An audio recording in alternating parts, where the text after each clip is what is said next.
Senegal in the year 1910, two brothers lived in a small fishing village not far from Gore Island, a place where old stories of the slave trade still haunted the people. The older brother was Malik, 24 years old, tall and calm, known for his courage. The younger brother was Saliou, only 18, full of dreams and laughter. Together, they lived with their mother in a wooden hut beside the ocean. Their father had disappeared years earlier while working for colonial traders. Every morning before sunrise, the brothers pushed their fishing canoe into the Atlantic waters. Malik taught Saliou how to read the tides, how to survive storms, and how to remain proud even when poor. But life in 1910 was difficult.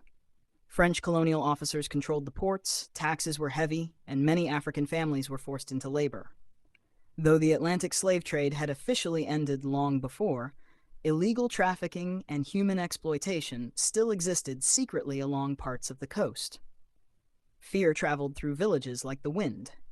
One evening, while the brothers returned from fishing, they noticed smoke rising from a nearby village. People were screaming. Homes burned under the dark sky. Armed raiders working with corrupt traders had attacked during the night, kidnapping young men to sell into forced labor across distant lands. Malik grabbed Saliou's arm. "Run to the forest," he shouted. But before they could escape, horses surrounded them. The brothers fought desperately. Malik struck one attacker with a paddle while Saliou tried pulling free from ropes. Yet they were outnumbered. By dawn, they found themselves chained among dozens of frightened captives near the docks outside Dakar. Saliou trembled quietly. "Brother, are we gonna die?" Malik looked toward the ocean and answered softly, "No, as long as we breathe, we fight." That night, rain poured heavily over the coast. Thunder shook the sky. While guards hid under shelter, Malik noticed one chain pin was loose from rust and seawater. Carefully, painfully, he worked it free. One by one, the brothers loosened their chains. Then they ran. Gunshots echoed behind them as captives scattered into the darkness. Malik and Saliou sprinted through mangrove swamps, cutting their feet on sharp roots. Dogs barked in the distance. For hours they ran without stopping. At sunrise, exhausted and wounded, they reached a remote farming village deep inland. An elderly woman named Mariama hid them beneath sacks of millet and treated their injuries. For weeks, the brothers remained hidden. During that time, Malik realized something important. Running was not enough. If they stayed silent, more families would suffer. So the brothers began traveling secretly between villages, warning people about traffickers and corrupt middlemen. Saliou used his quick voice and humor to earn trust, while Malik trained young men to protect their communities. Slowly, stories about the two brothers of the coast spread across the region. Years later, long after the violence faded, old fishermen near Gore Island still told stories about Malik and Saliou, two brothers who escaped chains and spent the rest of their lives protecting others from suffering the same fate.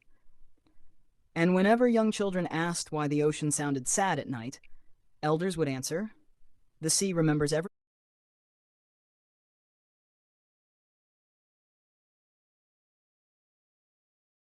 The rain fell hard the night Malik and Saliou escaped.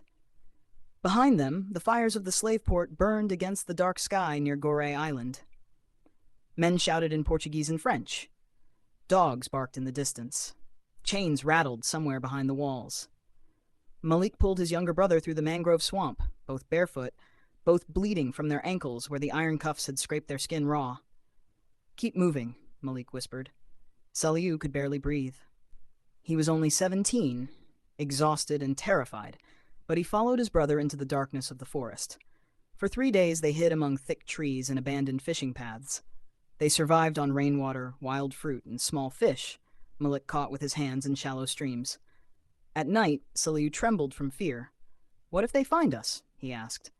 Malik stared into the fire quietly. "Then we run again." But inside, Malik carried something heavier than fear: guilt. He still remembered the screams from the ship, the mothers separated from their children, the old men beaten for refusing chains. Every night, those sounds followed him like ghosts. Weeks later, the brothers reached a small inland village far from the coast. The villagers were cautious at first. Escaped captives were dangerous to shelter, Slave hunters often punished entire villages for helping fugitives. An old healer named Mama Awa finally gave them food and a place to sleep. "You survived the coast," she told them softly. "That means the ancestors still walk beside you." For the first time in months, Saliou cried openly. The brothers stayed in the village and slowly rebuilt their lives. Malik became a fisherman again, teaching young boys how to cast nets and repair wooden boats along the riverbanks. Though quiet, people respected him because he protected others and never boasted about his strength. Saliou changed differently. The cheerful boy who once dreamed of adventure became serious and thoughtful. He learned healing herbs from Mama Awa and traveled between villages helping the sick and injured. But neither brother ever forgot what they escaped. Years passed. One evening, a group of frightened children arrived in their village. Their parents had been captured by traders moving inland. Saliou looked at Malik silently. Malik already understood. That night, the brothers gathered trusted men from nearby villages, fishermen, hunters, farmers, men who were tired of watching their people disappear. Together, they began guiding escaped captives through hidden forest routes away from the coast. Quietly, secretly. Some called them ghosts of the mangroves. Others called them protectors. Whenever slave hunters came near, drums echoed through the villages as warning signals. Women hid children underground. Canoes carried fugitives through narrow river paths no outsider knew. The brothers became symbols of resistance. Not kings, not warriors in golden armor. Just two brothers who refused to let chains decide the fate of their people.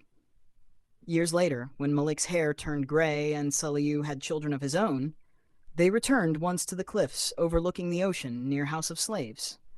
Ships still moved across the water. Saliou asked quietly, "Do you think the world will remember what happened here?" Malik looked toward the sea for a long time before answering, "Maybe not." He placed a hand on his brother's shoulder. "But as long as we tell the story, our people are never truly lost."